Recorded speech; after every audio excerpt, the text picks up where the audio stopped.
네, 안녕하세요. 과학적 글쓰기와 고전읽기 오늘은 헨리크 입센 인형의 집과 어휘, 문장, 문단, 그리고 요약 진행하도록 하겠습니다.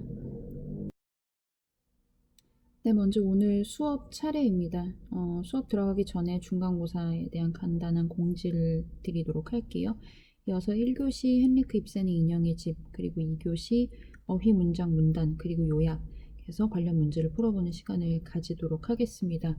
이어서 출석 과제 제시하고요. 질의응답 받도록 할게요. 네, 먼저 중간고사 공지하도록 하겠습니다. 시험 진행 방식은 대면 시험입니다. 온라인 비대면 시험이 아닌 점에 유의를 해주세요. 그리고 시간과 일시를 제가 당초 22일로 공지를 드린 바 있었는데 한 주 늦춰진 29일로 재공지를 한 바 있습니다. 이에 시험은 10월 29일 목요일 오전 9시 반부터 10시 반까지입니다. 시험 장소는 수원대 미래혁신관 B103호고요. 시험 시간은 60분. 시험 범위 역시 조정이 되어서요. 1주부터 8주까지 강의 위주로 출제가 됩니다.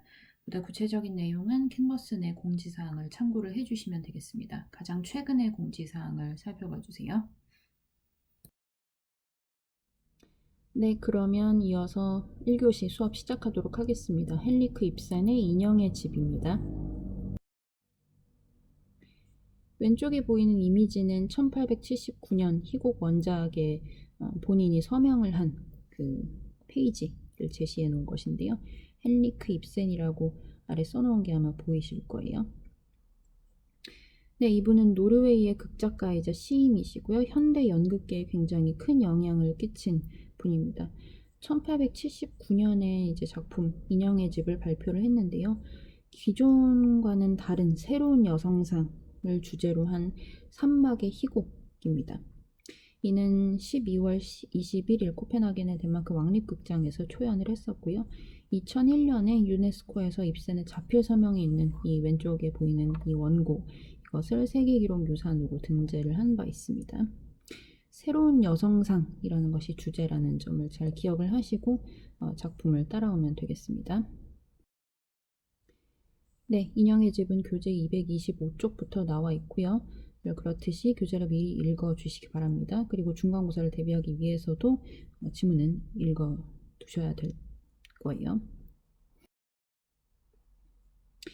네, 먼저 가부터 살펴보도록 하겠습니다.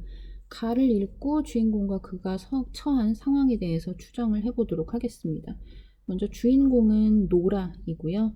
주인공인 노라와 대척점에 서 있는 인물로 등장하는 사람이 크로그스타입니다. 한번 둘의 대화를 보도록 할게요. 하지만 그런 일이 나를 속이는 것이 된다고 생각하진 않으셨나요?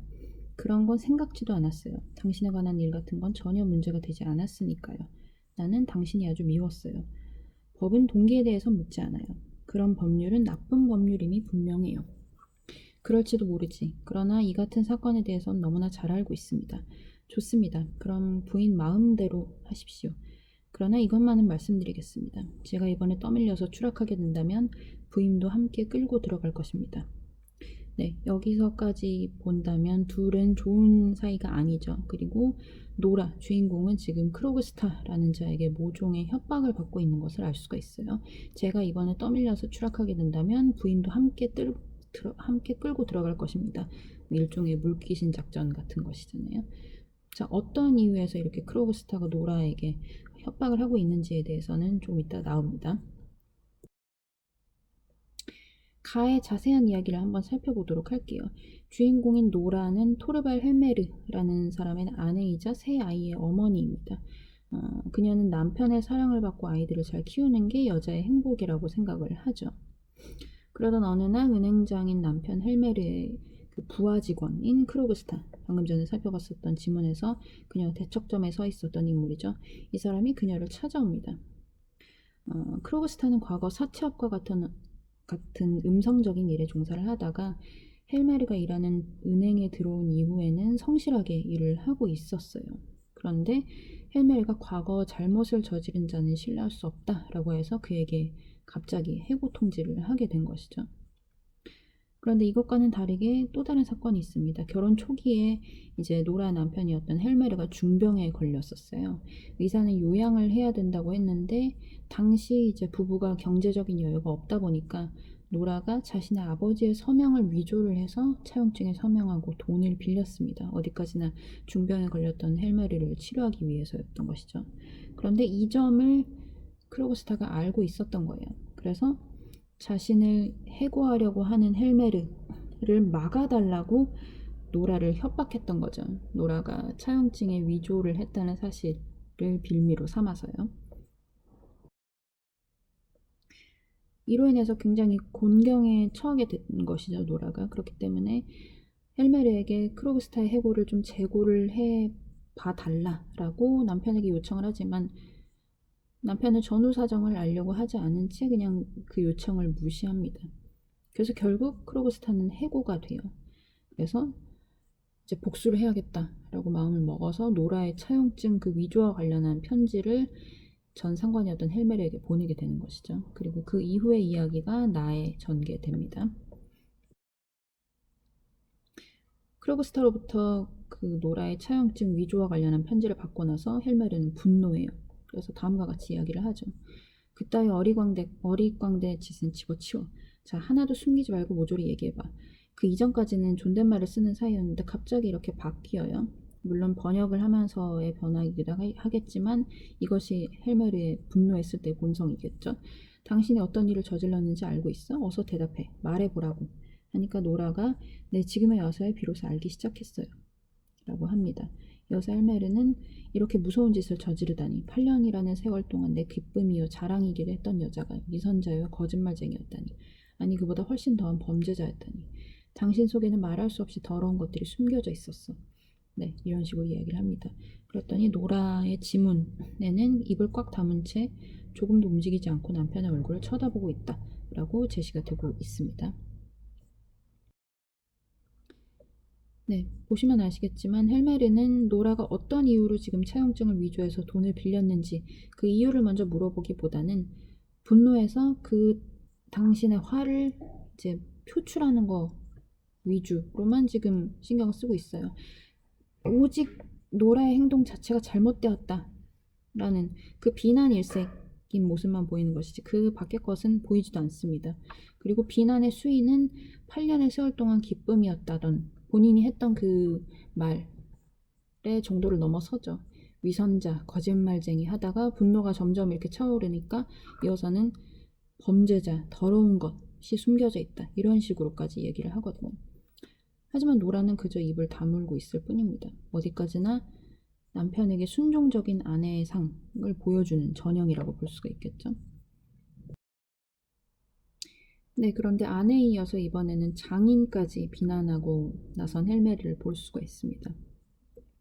이런 일이 일어나는 걸 미리 알아차렸어야 했어. 당신 아버지의 경솔한 성격을 진작 알았어야만 했어. 아버지의 그런 성질을 당신은 그대로 이어받고 있었던 거야. 그러한 인물을 관대하게 봐준 대가로 이제 와서 이런 벌을 받아야 한다니. 그것도 결국은 당신 때문에 한 일이었어. 그런데 당신이 날 이런 꼴로 만들었단 말이요. 했더니 노라는 네, 당신 말씀대로예요. 라는 식으로 이야기를 하고 있습니다. 차용증에 서명을 했던 것은 노라 아버지가 아니라 노라였잖아요. 그리고 즉 그녀가 아버지의 서명을 위조했던 것이죠. 그런데 헬메르는 이런 일이 벌어지기 이전에 그녀의 사정을 전혀 듣지 않은 상태였잖아요. 그렇기 때문에 차용증에 서명을 했던 이가 그녀의 아버지였던 것을 믿고 그에 대해서 막 비난을 하고 있는 거예요. 근데 노라는 헬메르를 살리기 위한 것이었지만 어찌되었든 위조된 서명을 한다라는 것의 잘못된 행위를 알고 있었기 때문에 헬메르의 그런 비난을 감수를 하고 있는 것이죠. 네, 헬메르의 계속되는 비난에도 노라가 순순히 그런 자기의 잘못을 인정하면 이제 그런 비난에 그칠 법도 한데 헬메르는 멈추지 않고 계속해서 비난을 합니다. 당신이 이걸로 내 인생의 행복을 모두 파괴해버렸어. 내 미래를 엉망진창으로 만들고 말았단 말이오. 아, 생각만 해도 끔찍해. 양심 없는 그 자가 나를 멋대로 휘두를 거야. 그놈은 나를 제멋대로 조종할 수가 있어. 말하고 싶은 대로 말하고 마음대로 나를 들볶거나 명령할 거야. 그래도 난 싫다고 말할 수 없단 말이오. 그리고 내가 이렇게 비참해지고 파멸하는 것도 모두 경솔한 한 여자 때문이란 말이오. 알아듣겠소? 네, 수희가 낮지 않죠. 점점 높아지고 있는 것을 알 수가 있습니다. 그랬더니 노라는 제가 이 세상에서 없어지면 당신은 자유로워질 수 있어요. 라고까지 이야기를 합니다. 크로그스타의 폭로로 인해서 헬메르는 그에게 조종이 될 것을 걱정하고 있습니다. 너무 그 부분에 신경을 쓰다 보니까 노라가 제가 이 세상에서 없어지면 당신은 자유로워질 수 있어요 라고까지 말을 하게 된 그 심경은 헤아리지 못하는 것이죠. 그런데 이러한 크로그스타와 헬메르와의 관계는 묘하게 남편인 헬메르에 의해서 꼭두각시처럼 살아온 아내 노라의 모습과 겹치는 부분이 있습니다. 물론 헬메르는 아직까지는 크로그스타에게 조종이 되는 것은 아니지만요. 그거에 반해서 노라는 여지껏 헬메르에 의해서 조종이 되어 왔다는 것을 알 수가 있죠. 어찌되었든 헬메르는 자신의 몰락이 다른 그 어떤 원인이 아니라 자신의 틀 안에 가둬두고 아꼈던 아내로 인한 것이라는 생각에 거침없이 비난을 퍼붓습니다. 이렇게 비난을 퍼붓는 것 정말 말 그대로 거침없이 어떤 주저함 없이 이런 식의 수위 높은 비난을 할 수 있다는 것 자체가 상대방을 어떻게 생각하고 있는지를 짐작하게 만들죠. 네, 계속되는 그의 비난을 한번 살펴보도록 하겠습니다. 이제 노라가 내가 없어지면 되지 않겠느냐 이런 식으로 이야기를 하잖아요. 그랬더니 쓸데없는 소리 집어치워. 그런 말은 당신 아버지한테도 수없이 들었어. 설사 당신 말대로 당신이 이 세상에서 없어진다고 한들 그게 무슨 소용이란 말이야. 아무 소용도 없어. 물론 실제로 없어진다고 한다기보다는 그 정도의 각오를 하고 있다. 그 정도로 내가 잘못했다라는 것은 노라가 인정하는 듯한 느낌이었잖아요. 하지만 이것을 헤메르는 전혀 받아들이지 않고 계속 비난하는 데만 쓰고 있어요. 그놈, 크로그스타를 얘기하는 거겠죠. 개의치 않고 사건을 백일화에 드러내놓고 말 거야. 그렇게 되면 나까지 당신의 범죄 행위를 알고 있었다는 혐의를 받게 될 것이 뻔해. 그리고 세상 사람들은 내가 그 배우 인물이라고 생각할 거야. 내가 당신을 조종했다고 말이야. 그게 모두 결혼하고 나서 지금까지 그저 손안의 구슬처럼 소중하게 여겨온 당신 덕분이란 말이오. 자, 이만큼 말하면 당신이 내게 대체 무슨 짓을 저질렀는지 이제 알았겠지? 네, 원껏 화풀이를 하고 난 후에 그렇게 얘기를 했더니 정작 돌아오는 반응은 싸늘합니다. 싸늘하게라는 질문하에 알겠어요. 순순히 대답을 합니다만 그 전까지의 반응이랑은 조금 다르죠. 자, 그리고 한번 위에 질문을 다시 한번 좀 보도록 하겠습니다. 노라는 비난하는 헬메르에게 자신이 없어지겠다고까지 이야기를 했지만 헬메르는 오히려 화를 냈죠. 그는 노라로 인해서 세간에서 그녀뿐 아니라 자신마저 손가락질할 것이 두려웠기 때문이죠. 그러니까 노라가 비난을 받고 그러는 것을 억울하게 생각하고 그녀에게 무언가 말할 수 없었던 사정 내지는 본인이 듣지 않았던 그녀만의 사정이 있었던 것은 아닌가라고 생각을 해서 그걸 들을 생각은 하지 않고 그녀로 향하던 비난이 자기에게까지 쏠릴 것을 순수하게 두려워하고 있는 것이죠. 그래서 정작 자신이 죽겠다는 노라에게는 신경을 쓰지 못하고 있습니다. 그래서 결과적으로 알겠어요 라고 노라가 이야기를 했지만 이는 순순히 인정하는 그런 모습은 아니에요.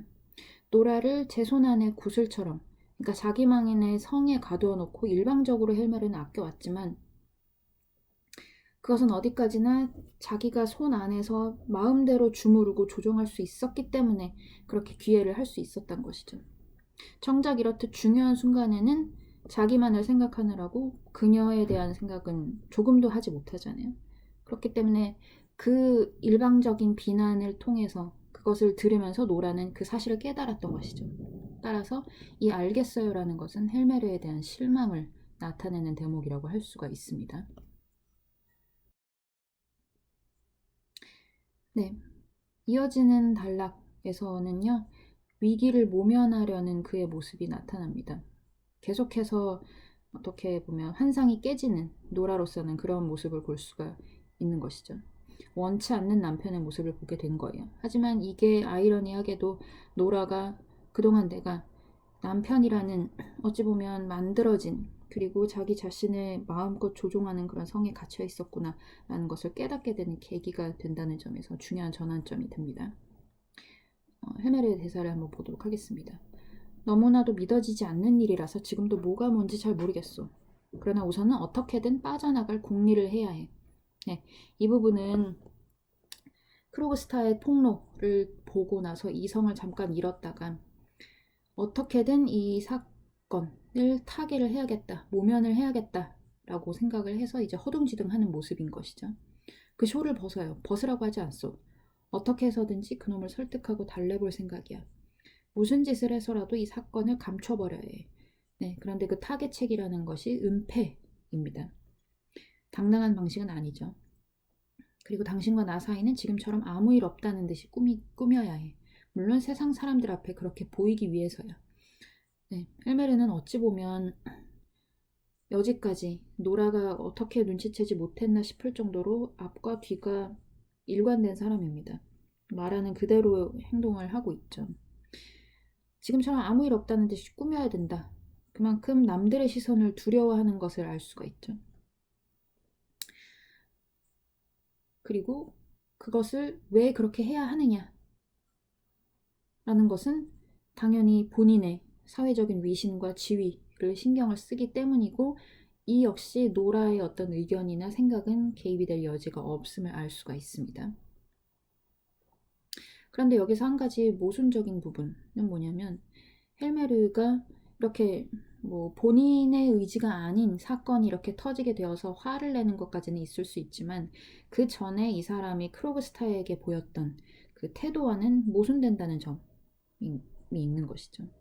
헬메르는 크로그스타의 부정, 그러니까 이전에 사채업에 종사를 했었던 것 때문에 은행에서 내쫓으려고 했었잖아요. 부정한 행위를 한 사람을 받아들일 수 없다.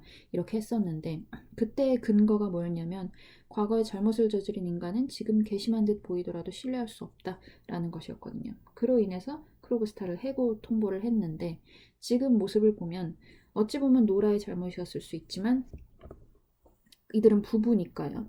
그리고 헬메르도 걱정하는 바와 같이 노라가 비난을 받게 되면 그 비난의 화살이 자기한테도 쏠리게 된단 말이죠. 그것을 생각을 했다면 노라의 부정이 곧 자신의 부정이라고 생각해서 그 부정을 적극적으로 긍정적인 방법으로 해결해 나가려고 했어야 될 겁니다. 그런데 그러지 않고 오히려 그 곤경을 모면하려고 사건의 전말을 은폐하려고 하거든요. 결국 본인이 과거의 잘못을 저질렀던 크로그스타와 다를 바가 없게 되는 것이죠. 하지만 헬메르는 그러한 스스로의 모습을 인정하지 않겠죠, 당연히. 여기서 다시금 노라가 그에게 실망한 그 부분을 확인을 할 수가 있는 것이죠. 이어서 헬메르는 여전히 노라에 대한 태도를 바꾸지 않습니다. 그저 노라가 인형처럼 자신의 말을 얌전히 듣기를 바라는데요. 그러니 당신은 이대로 이 집에 있어야 해. 왜냐하면 나의 위신을 세워주기 위해서. 나는 행복하고 단란한 가정을 꾸리면서도 대외적으로도 사회적인 위신과 지위, 안정된 그런 직업을 가진 정말 소위 말하는 교양 있고 품격 있는 남성이다 라는 것을 보여줘야 되거든요. 그러기 위해서는 이혼이나 아니면 가정 내의 불화 같은 것들을 용납할 수가 없는 거예요. 헬메르 입장에서는. 그렇기 때문에 이렇게 이야기를 하는 것이죠. 그리고 본인이 대놓고 이야기를 했죠. 그러나 아이들 교육은 맡길 수 없어. 네, 정작 아이들 교육은 맡길 수 없답니다. 당신에게 맡길 수 없단 말이오. 그렇게도 사랑했던 당신에게 이런 말을 해야 하다니. 그렇다면 애초에 말을 하지 않았으면 됐을 텐데 전혀 그런 생각 없이 그냥 말을 합니다. 지금 이 시간부터 행복 같은 건 나와 아무런 상관이 없는 것이 되어버리고 말았어. 단지 깨진 행복의 조각들을 긁어 모아 거칠해나 해야지. 사건이 원인이 된 아내가 아무래도 이제 차용증을 위조를 했으니까 그런 도덕적이거나 윤리적인 기준으로 봤을 때는 아이들을 키울 만한 덕목을 가진 사람이 아니다라고 생각을 하고 그걸 그대로 입 밖으로 내고 있습니다. 근데 그러면서도 집안에 있으라고 강요를 하고 있어요. 즉 이전과 같이 얌전히 자신의 말에 순종적인 아내 노라로 있기를 원하고 있는 것이죠. 그런데 보시면 단지 깨진 행복의 조각들을 긁어모아 거칠해나 해야지. 행복 같은 건 나와 아무런 상관이 없는 것이 되어버리고 말았어. 이 말은 헬메르가 하는 것이지만 사실은 역으로 본다면 그에게 실망한 노라의 심정도 마찬가지라는 것이죠. 단지 노라는 지금 이 상황에서 말없이 헬메르의 말을 듣고 있는 처지기는 하지만 보는 우리의 입장에서는 이건 사실 노라가 해야 하는 말이 아닌가라고 충분히 짐작을 할 수가 있잖아요. 즉 노라의 심정 역시 헬멜의 그것과 다를 바가 없음을 알 수가 있습니다. 네, 그렇다면 나 이후에 그리고 노라의 심경은 어떻게 변화를 하게 되는지 살펴보도록 하겠습니다. 노라 부부를 협박하던 크로그스타는 과거 자신의 고백을 들어주지 않았던 크리스티네와 재회를 하고 이후 재결합을 합니다. 그래서 이를 계기로 앙심을 품었었던, 그러니까 노라와 헬메르 부부에게 앙심을 품었던 마음을 바꾸어서 사건의 증거였던 차용증을 동봉한 새 편지를 헬메르에게 보내요. 사실 그 차용증 때문에 이게 하나의 증거였었잖아요. 부정한 행위의 증거였기 때문에 헬메르가 이거를 어떻게든 은폐를 하려고 했던 거였는데 그 사건의 결정적인 증거물을 직접 헬메르에게 보냈으니까요. 더 이상 이제 이들 부부가 부정행위를 했다라는 증거가 없어지게 된 셈이니까요. 그래서 헬메르는 자신의 직장에 미래가 걸려있던 상황에 그 증거였던 채용증이 자신의 수중에 떨어지니까 갑자기 노라에게 보였던 태도를 180도 뒤집습니다. 근데 노라는 위기에서 벗어난 남편 헬메르가 그전과 완전히 달라진 태도를 보이니까 그것을 보면서 남편은 자신을 사랑하기는 했지만 하나의 동등한 인격체로서 사랑한 것이 아니라 오로지 집에 가두어 놓고 일방적인 애정을 주는 대상이자 도구로서 사랑한 것이었구나 라는 것을 다시금 깨닫게 되죠. 네, 이어서 다단락입니다. 자신이 갇혀 지냈던 인형의 집을 결국 노라는 빠져나오려고 합니다. 외출복 차림으로 조그만 여행용 가방을 가지고 나온다. 가방을 테이블 옆에 있는 의자 위에 놓는다. 네, 다시 한번 말씀드리지만 이 작품은 희곡 작품입니다. 그렇기 때문에 지문 같은 것들이 나오고요. 괄호 안에도 지문이 나오고 이렇게 그냥 일반 문장으로 서술이 돼서 나오기도 하죠. 그랬더니 헬메르가 이제 태세가 바뀐 헬메르가 붙잡습니다. 노라, 지금은 안 돼. 내일까지만 기다려요. 그랬더니 노라는 남의 집에서 잘 수는 없어요. 네, 완전히 태도가 바뀌었죠. 남편이었는데 이제는 남이라고 대놓고 이야기를 합니다. 그녀의 심경 변화를 명시적으로 알 수 있는 표현이죠. 그랬더니 헬메르는 하지만 오빠와 동생처럼 살아갈 수도 있지 않을까라고 이야기합니다. 이때 오빠 동생이라는 것은 네, 말 그대로 남매 사이 정도만 되는 것이죠. 부부 간의 어떤 남매보다도 더한 그런 정이 아니라 그냥 그것까지는 바라지도 않고 단순하게 오빠 동생처럼이라도 안 되나? 라고 이야기를 하는 거예요. 아까의 그 계속되는 비난 일색의 그 태도와는 너무나도 다른 태도라서 오히려 정말 직설적인 표현을 쓰자면 가증스럽기까지 한 모습을 보이고 있습니다. 그의 말을 듣고 노라는 이렇게 얘기를 합니다. 그렇게 해서 오래가지 못할 거라는 건 당신도 잘 아실 텐데요. 쇼를 목에 감는다. 이렇게 나오고 있죠. 떠나려는 준비를 하고 있는 것이죠. 모자를 단단히 메고 이 부분도 알 수 있고요. 그럼 안녕히 계세요, 토르발. 아이들을 만나지 않겠어요. 저 애들은 저보다 좀 더 나은 사람이 보살펴줘야 할 테니까. 네.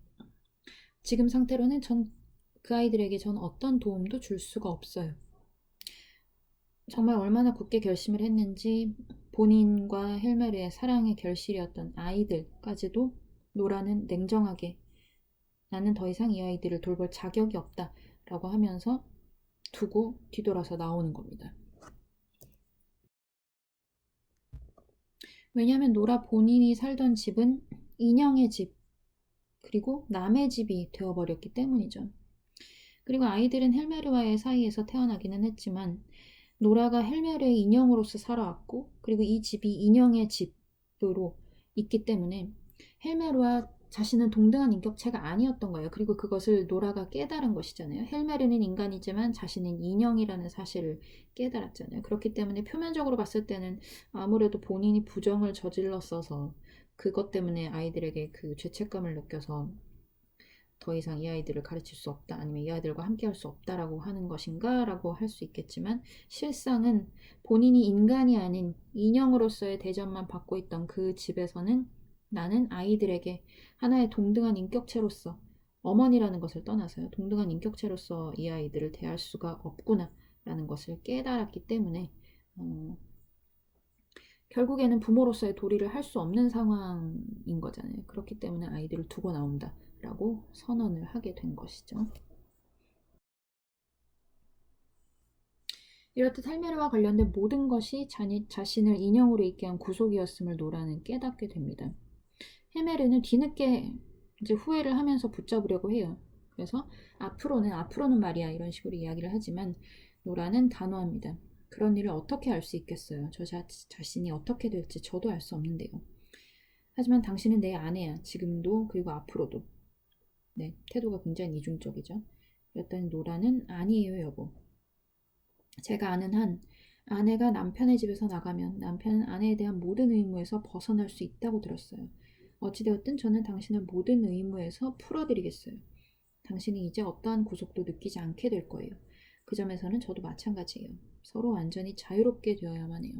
당신의 반지를 돌려드리겠어요. 제 것도 주세요. 네. 인형의 집에서의 구속에서 벗어나고자 하는 그 상징은 반지를 돌려주는 행위가 되는 것이죠. 때문에 헬메르에게 노라는 자신의 반지를 돌려달라고 요구를 합니다. 즉 노라는 헬메르와 노라 자신이 동등한 인격체이다 라는 것을 보여주기 위해서 헬메르에게 이렇게 이야기를 하는 것이죠. 헬메르는 그러한 단호한 노라에게 굴하지 않고 다시금 설득을 하려고 하는데요. 그럼에도 노라는 흔들리지 않습니다. 편지를 보내도 좋겠어 노라 했더니 아니요 거절하겠어요. 헬메르는 다시 한번 이야기합니다. 하지만 곤란할 때는 도와주고 싶소. 노라는 재차 거절을 합니다. 남한테는 어떤 도움도 받지 않겠어요. 다시 한번 남이라고 이야기를 하고 있죠. 노라, 나는 당신에게 이미 남 이상의 사람이 될 수 없는 거요? 그랬더니 노라는 여행용 가방을 든다. 네, 이제 나가기 바로 직전이라는 것을 알 수가 있죠. 다른 모든 채비를 마치고 가방을 들고 나가는 게 사실상 마지막이겠죠. 어떤 기적이 일어나지 않는 한 그런 일은 없을 거예요. 하면서 마지막 지문이 밑에서 쾅 하고 문 닫히는 소리가 들린다. 입니다. 이 작품이 여기서 끝나는 것이죠.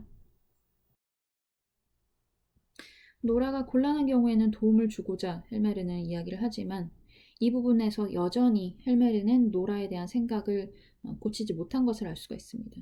즉 노라가 자신 없이는 아무것도 하지 못하는 수동적 대상이라고 생각을 했기 때문이겠죠. 그렇지만 노라는 이미 헬메르와 동등한 인격체로 살아가기로 결심을 한 상태입니다. 그렇기 때문에 헬메르의 말을 거절하는 것이죠. 그리고 기적이 일어나지 않는 한 그럴 일은 없을 것이다. 내가 당신에게 남 이상의 사이가 되는 일은 없을 것이다 라고 한 그때의 기적이라는 것은 무엇일까요? 독립된 인격체로서의 삶을 포기한 채 수동적 대상으로만 살아가는 여성으로서의 회귀, 여성으로의 회귀가 되겠죠. 즉 부정적인 의미에서의 기적입니다. 그렇기 때문에 그러한 기적을 노라는 거부하는 것이죠. 기적이 일어나기를 헬메르는 바라지만 그러한 글을 뒤로 하고 밑에서 이제 문을 쾅 닫습니다. 쾅 닫았다는 데에서 그녀의 단호한 의지를 엿볼 수가 있는 것이죠.